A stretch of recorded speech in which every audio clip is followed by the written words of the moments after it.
from Acosta, who was actually faster than the leader. This is what it looked like from on board Marc Marquez as Quartararo plummeted backwards. Some gentle contact for the second day in a row between Quartararo and Marc Marquez, but this time Marquez was unable to get himself right around the outside and into the lead on that opening lap. Yeah, Quartararo going backwards. We're going to see more today. Light up the rear tyre. Look at this on the VR46 Ducati. Oh, big wheel spin. Morbidelli's heart would have been in his mouth there, wouldn't he, as he squeezed the power on, and just at the big wheel spin as he exited that first corner. Further down the field then, apologies to Somkiat Chantra, it was actually Oliveira on the special Yamaha livery. Chantra was a little bit wide, but Oliveira and Agura it was that were caught up in that tangle. Alex Rins was also involved, wasn't he, as well, in a pretty hectic turn 5.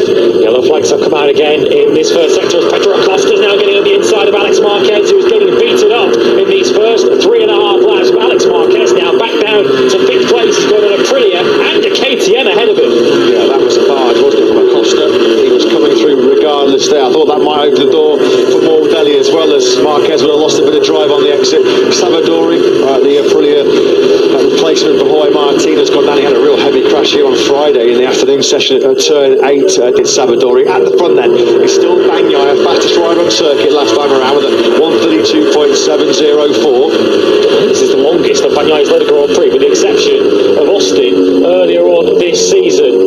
Because we've seen in previous Grand Prix, Bagnaia very quickly has come under pressure from Marc Marquez and Alex Marquez, but at the moment Bagnaia leading pretty well at this stage. Alex Marquez needs to try and turn some defence into some attack here. He's back in 5th place, and he would not have expected to be staring at the back of a KTM at this stage of the race. That Grand Prix in Austin, which he eventually won after Marc Marquez's people. And then, of course, the early phase of last weekend in Mugello, the only 2 weekends this season that Bagnaia has actually led.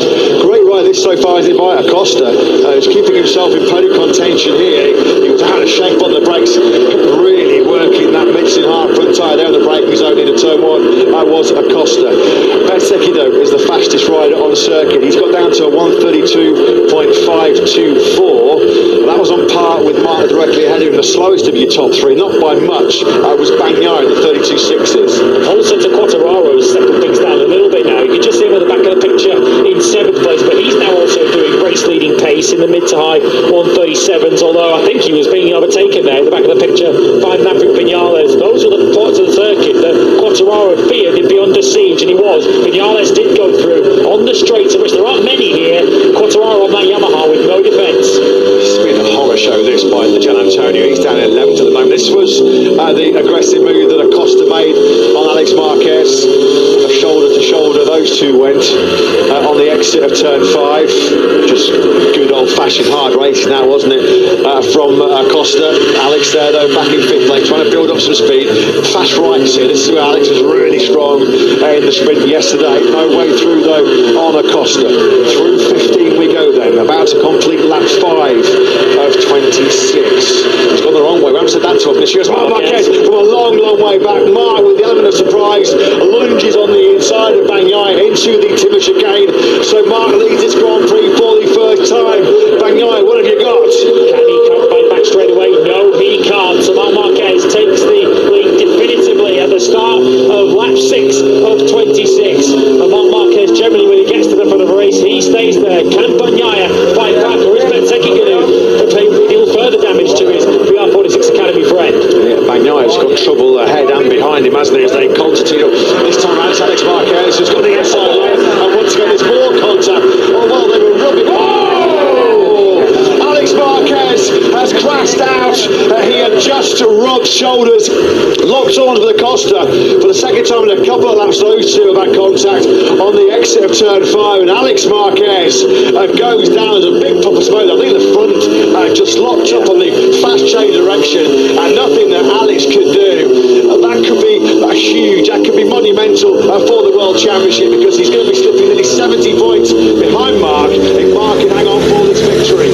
Well, Pedro Acosta was not giving that up without an almighty fight. We hope that Alex Marquez hasn't injured himself in that crash. Very unusual part of the racetrack to have a crash. Fortunately, he didn't make it to anything harder than just the grass verge on the exit. Look at Bezzecchi, though, now climbing all over the factory Ducatis. We've lost some further riders for that. Quattararo's dropping down the order as well, along with Albuquerque and Mir, with yellow flags out in the second sector. Under investigation, the incident between Acosta and Marquez. Joan Mir was crashed out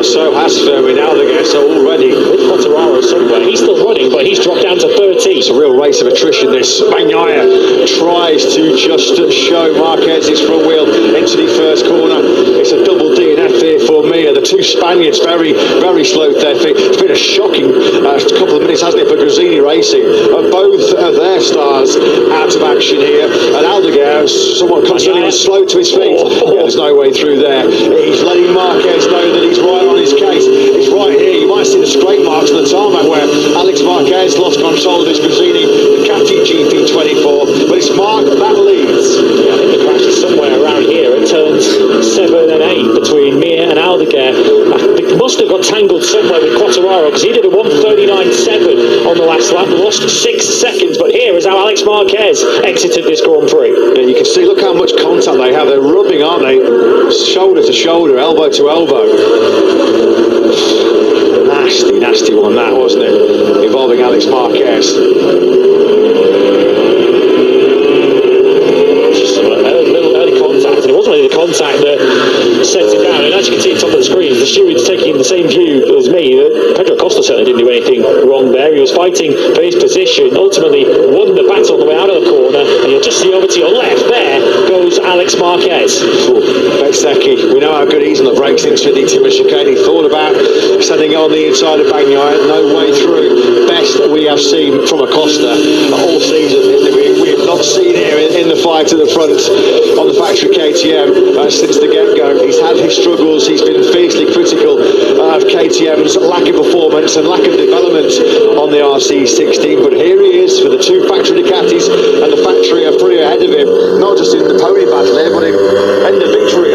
Is he going to make a move? No, he's just Bezzecchi just too defensive on the inside through turn 5. He's probably doing his level best to avoid any further contact through 5 as Acosta, having rubbed twice with Alex. He hasn't had much of a taste of this, has he, in 2025? So surely Pedro Acosta is going to take any opportunity he can get his hands on in this battle on the front, and he runs in 4th place. Frankie Morbidelli is still keeping touch just about with this leading 4. You can just see the VR46 Ducati slightly out of picture. Morbidelli did a 32.8 last time around, which matched the race leading pace. 7/10 covered the top 5 over the line at the end of lap 7. How much is Mark managing this? We know his big weapon, his real forte, his time management. We know it. We've seen it so many times so far this season on the factory Ducati. He's just got the better speed, the better pace in those last sort of 7-8 laps when the tyres are well worn. Is this just Mark managing this race? Is he trying to win this Grand Prix at the slowest pace possible right now as Alex Marquez? Here comes Bezzecchi. Well, this is his 3rd victim into the Timber chicane. He's made already moves on Alex Marquez, Fabio Quartararo, and now it's Bagnaia who comes on through.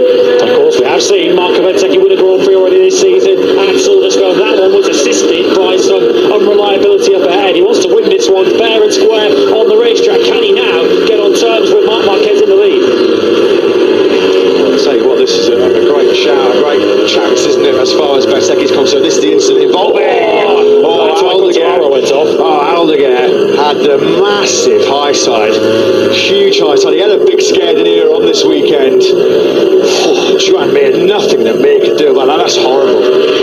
Thankfully, Mir avoided contact with Aldeguer. Nothing he could do to avoid the stricken GP24. When you looks out, you looks out. Joan Mir crashing on a dirty part of the track in the sprint yesterday. Nothing at all he could do about that. It's a double DNF for him. But yeah, that was a nightmare. He's just going to watch his step a little bit here. I mean, lost the 2nd place on the previous lap to Marco Bezzecchi. He's now coming under pressure from Pedro Acosta, and if he does lose his 3rd place, this is going to feel like an all too familiar tale for Pecco Bagnaia. We saw it in the sprint yesterday. He couldn't make any overtakes. All he could do was watch himself be overtaken. Is Pedro Acosta going to be the next rider to join that list? Back at that instant, Acosta was involved with Alex Marquez. I mean, we know they've got front brake lever protects on these MotoGP bikes. They're mandatory, but did Acosta, as he flings on the inside Bagnaia, did Acosta the contact inadvertently just engage or rub Alex Marquez's front brake, and was that what sent him down on the road? Gian Antonio sets the fastest lap of the Grand Prix in 7th place. He's taken his time to get up to speed. I mean, of course, been mired in some early traffic after a poor start. You can just see him at the back of the picture. Gian Antonio now within 3 seconds of the race lead and starting to close in on the back of Maverick Vinales in 6th. This is not the story that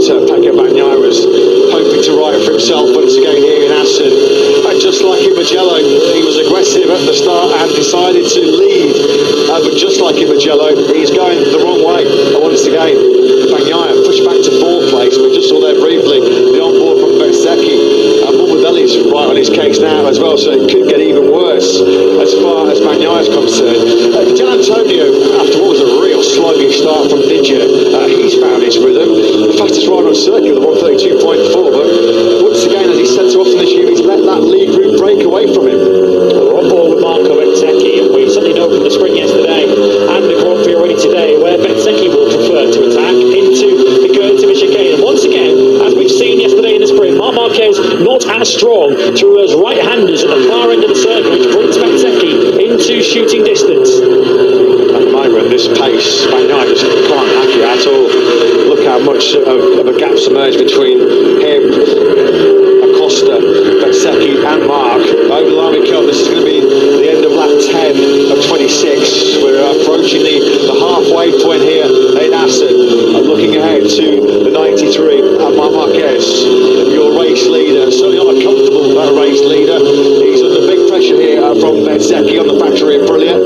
Pedro Acosta is still doing very good lap times in third place. Behind us, we're on board with second place Bezzecchi. Acosta on a 32.5 last time round, quicker than the pair up ahead of him. Fastest rider on track last time around, once again, was Fabio Di Gianantonio on a 132.542. Has he left it though a little too late? Well, there are two things that have really compromised Didi's weekend. It's an average qualifying, which he said he really has to get his head around if he's to be battling at the front, and then it's the start as well. Just didn't get going at all until sort of lap 4 or 5. There he is at the top of your picture. He's careering back towards this lead group, isn't he? Fair play to him. Maverick Vinales is 6 on the road. Vinales has just set his best lap of the Grand Prix with a 132.5. He's trying to get his hooks into Morbidelli ahead of him. But having been your early leader, as we started this lap 11, for the first time, Bagnaia had dropped a second off of Marc at the front of the Grand Prix. Yeah, well, his lap time was similar at 32.7 as Didier certainly cut turn 14 pretty tight there on the way into Ramshoek turn 15. Top 3 closing up once again. Pedro Acosta continuing to go very nicely in third place. Let's check mode the line as we complete lap 11 of 26, and personal best for Acosta and Bagnaia. Fastest lap of the Grand Prix though once again. Fabio Di Gianantonio flying back in P7. Yeah, he's got the pace. And we saw it in Mugello and in the Aston sprint here yesterday. There's nothing wrong at all with the 49's rhythm. I mean, this is absolutely awesome. He's 3/10 quicker than Marc on that previous lap. Bezzecchi just continues to hound. He continues to harass Marc. Hasn't cracked as yet, has he, with the 93? Look at all those straight marks there as you go through turn 6. Alex Marquez, it did look like it was the contact, maybe just a bit of pressure on that front brake from Acosta. Nothing, of course, that Acosta knew about that at all. He was perfectly with his rights to defend track position as they powered out of the street. As Marc's a little bit wide going through Steckenval. And of course, he's now entering the part of the racetrack where he's generally struggled. Bezzecchi will surely just get closer and closer now as we go through the right-handers of Mandevane and Duikersloot. This is turn 10 Mandevane, where we lost Quartararo in the sprint yesterday. He's still running further back in 13th place, recovering from that excursion when he dodged Aldeguer's Gresini Ducati, but the 72 is getting closer and closer, and even bigger in the rear-facing on-board camera from Marc Marquez's bike. Given all the off-track shenanigans and all the gossip and rumours and conjecture about Aprilia and Jorge Martin's future, well, Marco Bezzecchi showing Jorge Martin what he might be missing at the moment on an RSGP. He's made so many key moves in this Grand Prix so far into the Timber chicane. He's nowhere near close enough to attack Marc as we start lap 30. Half distance then we're about to complete. And the gap between Marc and Bez was just over 0.3 of a second. Pedro Acosta was very close to us as we rode on board there. He was right behind Bezzecchi as they came across the line. The Aprilia not as good as the Ducati, and Bezzecchi not as strong as Marc through that Gertie chicane, which was certainly a trump card for the World Championship leader in the sprint yesterday. Fastest rider on circuit, and fair play, another Aprilia rider, Raul Fernandez, a 132.485. Fernandez with a bit of drama and a bit of chaos that's unfolded ahead of him has got himself up into 8th place, but at the moment he's the quickest rider on circuit. I mean, he was 4/10 quicker than Marco Bezzecchi on another Aprilia, so this is really good mid-race pace from the Trackhouse rider. And the top 7 continues to close up. Here they are now, all in a line. Marquez, Bezzecchi, Acosta, Bagnaia, Morbidelli, Vinales and Di Gianantonio. Di Gianantonio was just under 3 seconds behind the race leader when he finally got clear of all of that traffic and is now down to 2.2. Still Mark then, happy to do the front running. Still with Bezzecchi in second place, as you were. It's sort of held station, hasn't it, in this lead group now for a couple of laps. Certainly there's no way that Bezzecchi is going to use one of the key weapons in his arsenal, which is on the brakes and on Aprilia into the Timber chicane. He's talked all season, since he first jumped on the Aprilia last November, he said that the front end is stable, it's rock solid. Yeah, you get a sense here that Mark was just trying to step on the gas. He's just set the fastest lap of the Grand Prix, visibly going through turn 15. You can see there was the biggest gap between him and Bez, and the reason is he's just done a 1:32.273. He's trying to break them, no question. Injection of pace from Marc Marquez. Bezzecchi has to now respond to that if he wants to win this Grand Prix and go off after the World Championship leader, who's already extended his lead to half a second, really in the form of half a lap, if anything. A 32.2 at the end of the lap, super quick. Bagnaia near enough as quick as Marc Marquez on a 32.3 last time around, but his problem, of course, is he's now got 2 bikes between himself and his teammate. Still there, all over the rear tyre of Costa, not been able to find a way back through on the KTM rider. There's a bit of a VR46 racing team squabble about to ensue between Morbidelli and the Gian Antonio in that particular sandwich. That is Vinales. Alex Marquez has been taken to the medical centre for a checkup. It looked like he might have got a painful blow to his left arm or his left shoulder. That's a shame for Alex. That's just his second DNF of the season so far. Of course, his previous one was in that really dramatic flag-to-flag battle in Le Mans. Bagnaia on the inside of Pedro Acosta then. Bagnaia had to get this move done. He was the top two, was not even pull away. Bagnaia back into the podium position. Bezzecchi has responded on this 14th lap. Responds with the fastest lap of the race of his own on a 1:32.2. Yeah, I'll raise you your 1:32.2 and I'll fire in my own 1:32.2, says Bez. Marc Marquez did just put in a PB lap himself, which fair play shows the rapid pace that Bez has got right now. This is into turn 5, where a couple of times in the early part of this Grand Prix we saw the contact between Acosta and Alex Marquez. Right here, right now, is when Alex bit the dust, unfortunately. Back at the front, 0.4 of a second, and a little bit more is the gap between Marquez and Bezzecchi. Interesting to see Bagnaia's lap time at the end of this lap. Is he able to just zoom up to the back of Marquez and Bezzecchi now that he's cleared Acosta's KTM? One KTM lost a position, the other one is gaining one. Here comes Maverick Vinales now passing Frankie Morbidelli. The top 4 have now well and truly distanced themselves from this three-way battle for fifth, which now led by Vinales. Top of the picture now is where you can see a very lonely 8th place right now for Raul Fernandez. Brad Binder has just passed Anea Bastianini for 9th place. Binder's just on a 1:32.7, which is the same pace as his teammate Pedro Acosta is lapping at the moment. Yeah, unfortunately, as far as Vinales, Morbidelli and the Gian Antonio are concerned, they've been well and truly detached from that lead quartet. Morbidelli is one of the toughest guys to pass him on a GP, isn't he? And that's why Vinales took a little bit of time. I suppose Maverick will say, well, I made the move on you this time around, same than what you did on me in Mugello last weekend at Bagnaia. So in the last 3 laps, we've seen race records set by Marc Marquez, Marco Bezzecchi, and now Bagnaia in 3rd place, who's dropped the bar down to 1:32.250, and he's dragging Acosta with him as well. Acosta's just done his personal best lap of the race. So Bagnaia and Acosta still on the track here of the win, maybe. Key moment that as soon as he cleared Acosta, Bagnaia immediately put in the fastest lap of the race on a 1:32.2. So he clearly does still have race leading pace underneath him. He now needs to try and close that gap down up to Bezzecchi up ahead. Marc Marquez has injected that extra pace into this race, but Bezzecchi has been able to go with it so far. Desperately in need of a big boost after what's been a real tough opening. 9.5 Grand Prix in 2025. His sole victory was a bit of a present from Mark when he crashed out of that commanding lead in Austin. He is starting to drag himself back onto this battle involving Marquez and Bezzecchi at the front. This is the iconic slow motion replay, isn't it? Through the Timber chicane. Right through 16, then left through 17, and then back right through 18. You've got to be inch perfect through there as well, with the track limits to think about. Yeah, this is definitely closing up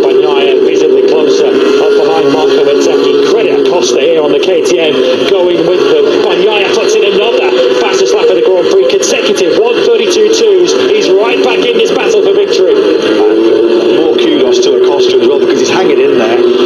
Acosta taking a fight he's not been able to pick for much of 2025 so far this season. This brilliant burst of speed from Bagnaia. He's just sucking Acosta along as well with him. Into turn 5 we go then, on lap 17 and 26. Nothing really between Marc Marquez, Bezzecchi, Bagnaia still well and truly in contention for a 4th successive win here in Assen, and do not discount Acosta, still right in the mix. Acosta hasn't had a podium finish so far this season. He has had a couple of 4th places, so I don't think Acosta's going to want to finish there, although his point was getting a little unsettled there on the way into Steckenval. You can see how hard Acosta is pushing to try and stay with the trio up ahead of him. Well, he can go all in here, he can take the big risks. Bagnaia as well. Bagnaia admitted after his home Grand Prix Mugello last weekend, we can forget about recapturing the MotoGP World Championship. He came into this Grand Prix here in Assen 117 points drift as Bezzecchi has a moment coming through the high speed turn 12. Bagnaia really can take the sort of big risks to try and hunt down Marc and Bezzecchi, because already before the halfway point of the championship it looks like it's game over in terms of his title aspirations. What we've seen on a few occasions this season is that Bagnaia tends to get within sort of half a second of riders, but then can't get any closer than that. Are we seeing that potentially repeated as Bezzecchi sideways through turn 12? Maybe not quite as impressive as Fermin Aldeguer on Friday, but not bad at all. How hard's he pushing? How hard's Marc pushing Bezzecchi to hang in there in that 2nd place? What a shot that was. That's skill, that's talent, that's bravery, all encapsulated in that one spectacular image there of Bezzecchi. Marc Marquez has just set his personal best lap of this Grand Prix. He's still not been able to fire in a 1:32.2 when he hasn't needed it at the moment, because he hasn't as yet for quite some time seen anybody else's rear tyre, and we can't say he's not being put under enormous pressure because he's had Bezzecchi, Bagnaia and Acosta for company now for a good chunk of laps, but still at the front, still defending quite brilliantly. We said a lot yesterday in the sprint, catching Marc Marquez, staying with Marc Marquez is one thing, overtaking him is altogether another. Marco Bezzecchi is finding out what Alex Marquez found out in the sprint yesterday. It is not an easy task to dislodge the World Championship leader when he's in this position. Bezzecchi closing up once again through the fast right-handers. Of course, right-handers have never really been Marc Marquez's forte. We know how good he is on anti-clockwise tracks. Next up is the Saxon win, where he will be massive odds-on favourite to complete a clean sweep at his beloved Saxon ring. Over the line we go. Lap 19 of 26 is underway. Just under 0.3 of a second is the gap between Marquez and Bezzecchi. Bagnaia in 3rd. Still was just Max Bezzecchi actually with a 1:32.4. The slowest of the top trio, not by much, actually was the number 93, your leader Marquez. Acosta would be willing Bagnaia on to tow him up to that top 2, but at the moment it's tantalising, but Bagnaia can't quite get there. He is still stuck around that half-second window behind Bezzecchi. Bagnaia, I guess, will be hoping that his VR46 Academy graduate, fellow mate Bezzecchi, starts to get involved with Marc Marquez to bring Bagnaia back into play. No signs of it yet. A clear illustration of what's happening to Maverick Vinales. Once he was able to pick his way through on Morbidelli, Vinales has got pace that's good enough to be in this battle. You can just see him there, top of your picture, coming through Steckenval. He's gapped Morbidelli by a second, and immediately he's back in the mid-1:32s. This was the incident involving Alex Marquez and Pedro Acosta. Now right there was at the moment where there was maybe just a little brush on the front brake lever of Alex, which was enough just to lock up that front and send him careering down the road. It was super scary, wasn't it? Big whack on his left side. Just the second DNF of the season so far for Alex. Bezzecchi is like one of those Jack Russells that's just constantly nipping around your ankles here, isn't he? Lap 20 underway here as Morbidelli takes the not optimal route through the Timishkara. There was a head shake from Gian Antonio there, and they're saying, well, he's got to lose a certain amount of time here now, hasn't he? He's got to lose a second, otherwise he'll pick up a long lap penalty, and penalties and Frankie Morbidelli have kind of gone hand in hand recently. Digia went for the move on the inside of the Gerd Timishkara. There's plenty of PR46 history in that particular chicane, and Frankie Morbidelli took the Valentino route through the chicane. It kept him in 6th place, but surely he'll have to get that one up. I think now we know why there was a little bit of head shake from Didier as he came over the line. Still barely anything between Marquez and Bezzecchi at the front of this Grand Prix. Bagnaia is just starting to break Costa here. You have to doff your cap to Costa, who has put up a brilliant performance, hasn't he, on the factory KTM. This is further back down the order. This is 9th place at the moment for Bastianini. A rare top 10 incoming for the Beast. He's got a massive freight train behind him, though, led by Binder. Quattararo involved, Miller, Zarco, Rins also in this battle for 9th. Quattararo has just passed Miller on the previous lap. He's recovering, of course, from having to take to the grass to avoid foaming Aldeguez. Crashed Ducati earlier on in the race, and Quattararo could still salvage a top 10 out of this one. We still have 6.5 laps remaining of this Grand Prix. You can keep an eye on the battle at the front on the top left corner as Di Gianantonio once again has to go Morbidelli. His blood will be boiling under the crash limit there on the 49, because Morbidelli, by rights, shouldn't really be there. Yeah, what round was it where Digi was really... Yeah, it was Austin, where those two had more than a few words. It was an exclusion zone between Digi and Frankie. And surely Frankie Morbidelli is aware of the regulations, unless he would argue that he was forced off the racetrack and he got to a chicane and was entitled. But however you end up out there, you've got to drop a second. He's going to plead the Rossi defence, isn't he, from 2015. No can do, I'm afraid, Frankie. Yeah, he's currently under investigation at that shortcut at the final chicane. As soon as we do get any information on whether there's an imminent penalty, well, there is. He has got a long lap penalty, as we suspected. He did not give back the second that he needed to, and that means Frankie Morbidelli, well, he's becoming a bit of a frequent visitor right now, isn't he, to the long lap. He was in it last weekend for the aggressive move on Mignons in Mugello, and he's going to be back in it here in Assen. This will irritate Di Gianantonio, and I suspect the team as well, because now all he's doing is holding Fabio Di Gianantonio off. And in fairness, they're not in danger of chasing down Maverick Vinales. He's rushed 2.5 seconds up the road, but Di Gianantonio is staring at the back of a fellow Bianca Ducati that is there only for the time being before he serves a long lap penalty. The team will wish that he could just get out of Digi's way here. Bezzecchi is doing plenty to occupy the mind of Marc Marquez at the front of this Grand Prix, but also something for Marc to be wary of. He has just got a track limits warning. Di Gianantonio this time around will find safe passage through on Frankie Morbidelli, who surely now has seen on his dashboard that he has to do the long lap. So yeah, Marc Marquez, just a quick reminder, does have a late track limits warning here in Assen.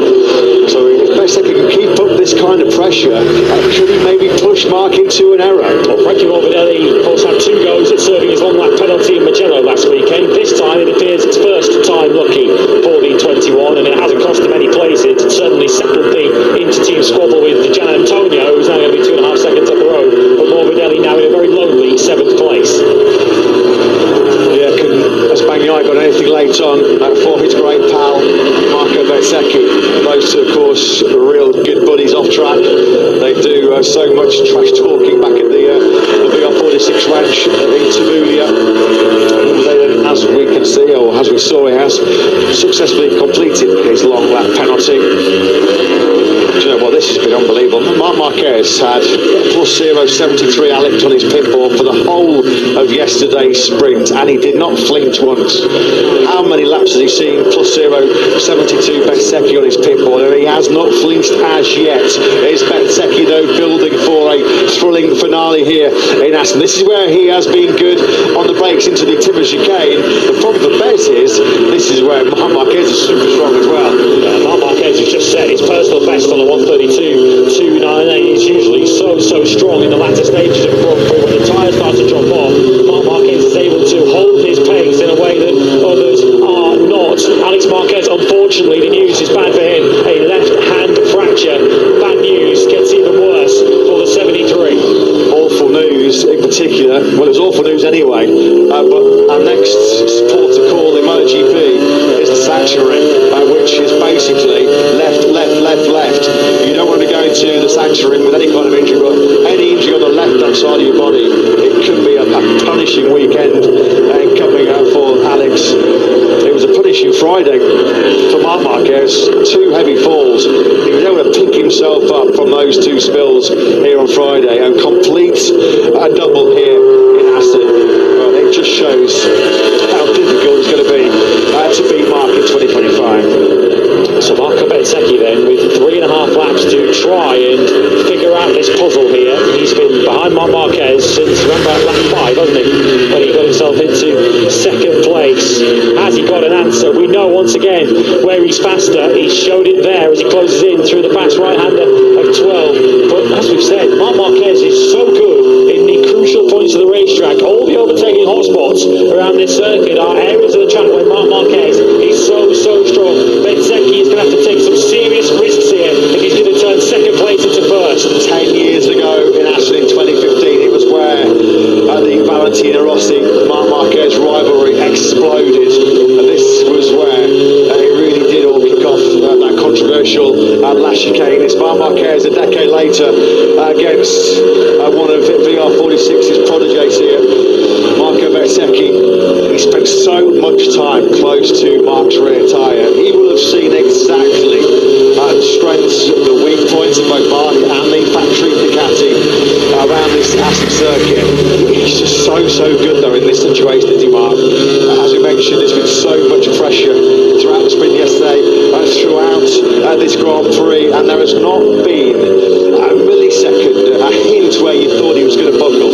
Bagnaia won't be joining this battle. It doesn't look like he's now over a second behind Bezzecchi in third place. So Bagnaia's going to have to settle for a podium at best unless something happens up ahead of him. And Pedro Acosta is now doing 33s. He's fallen a second and a half back of the 63. Yeah, he fought a good fight to Acosta, but he's just running out of steam late on here in Aston. Plenty of encouragement though for the factory KTM rider. He was mixing it with the Ducatis, the factory Ducatis early on. He was mixing it very closely with Alex Marquez, wasn't he, in the early part of this Grand Prix. Who's going to be your rider of the race? Of course, don't forget to vote for that particular post-race prize. Over the line we go. 2 laps to go, less than 10 kilometres remaining here. What's been this rather sort of fascinating and intriguing battle between Marc Marquez and Bezzecchi. The gap over the line was just under 0.4 of a second. Marco, will you stick or will you twist? The gap, half a second now as they round turn 3. Has Marc Marquez just about got enough pace? Is he just able to keep Marco Bezzecchi at arm's length? And of course, 20 very useful points here for Marco Bezzecchi. I'm sure he wouldn't want to lose a podium, but the potential incentive up ahead of him is just so tantalising to take a victory here at the Cathedral of Speed and a potential second win of 2025. Looks like Mark's got this one covered. This has been a tough opening half of this lap 25 or 26 for Bez. He slips 6.5 tenths behind Mark. That means he's pretty much lost the best part of 3 tenths on this current lap.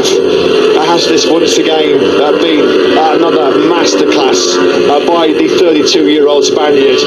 Let's just check the advantage now as we come through split 3 on this penultimate lap. It's just over 6 tenths of a second, so Bez has kind of held station in the third split. The fourth split is where Marc Marquez is so good because we're now entering the Gert Timmer chicane, and of course Bezzecchi needs to be close enough on the final lap to make a move, and 0.6 of a second is not close enough. Bagnaia looks like he's nailed down in third place, but with 1 lap to go, Marc Marquez has 7 tenths to play with.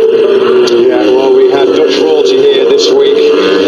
Kim Willemangs, Alexander of the Netherlands, was here as part of Aston's 100 celebrations, or 100-year celebrations. This has been a performance fit for a king by Marc Marquez so far as he starts this final lap. 7 tenths clear of Bezzecchi.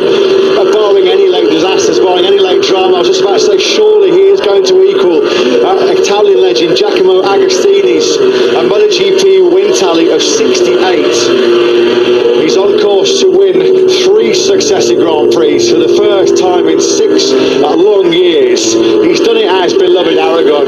He did it for the first time in 11 years. Last time out behind enemy lines at the Italian Grand Prix in Mugello. And at the moment, he is on course for another stunning success here in Aston. And there is so much that makes Marc Marquez the